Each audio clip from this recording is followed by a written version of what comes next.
বিদ্যুৎ ভাইয়া, ও বিদ্যুৎ ভাইয়া, শুনছো? ও বৃষ্টি আপু, কি বলবেন বলুন। বিদ্যুৎ ভাইয়া, আপনি যে এত এত লোডশেডিং করেন এই প্রচণ্ড গরমের মধ্যে, এটা কি ঠিক? ও আচ্ছা, তাই বলুন। তা আপনি কি করছেন? আমি বিদ্যুৎ এই গরমের মধ্যে, তারপরও তো মানুষকে কিছুটা স্বস্তি দিচ্ছি।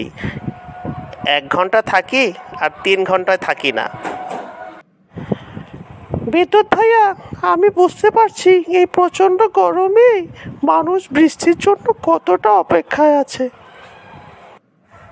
গরমকাল এলেই আমার বিদ্যুতের চাহিদা বেড়ে যায়, তাই আমি এত চাহিদার লোড নিতে পারি না, তাই আমি ঘন ঘন লোডশেডিং দিচ্ছি। গরম চলে গেলেই আবার স্বাভাবিক হয়ে যাব। আমিও কোথাও কোথাও যাচ্ছি, কিন্তু সব জায়গায় যেতে পারছি না ভাই। আমি তো বৃষ্টি, আমি যে সবারই কাঙ্ক্ষিত, এই গরমে সবাই বৃষ্টি চায়।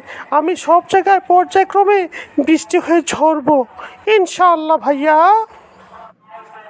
আচ্ছা বৃষ্টি আপু, আপনি মানুষকে স্বস্তির বৃষ্টি দিন, এবং আমিও লোডশেডিং কমিয়ে পর্যাপ্ত পরিমাণ বিদ্যুৎ হয়ে সবার কাছে থাকার চেষ্টা করব।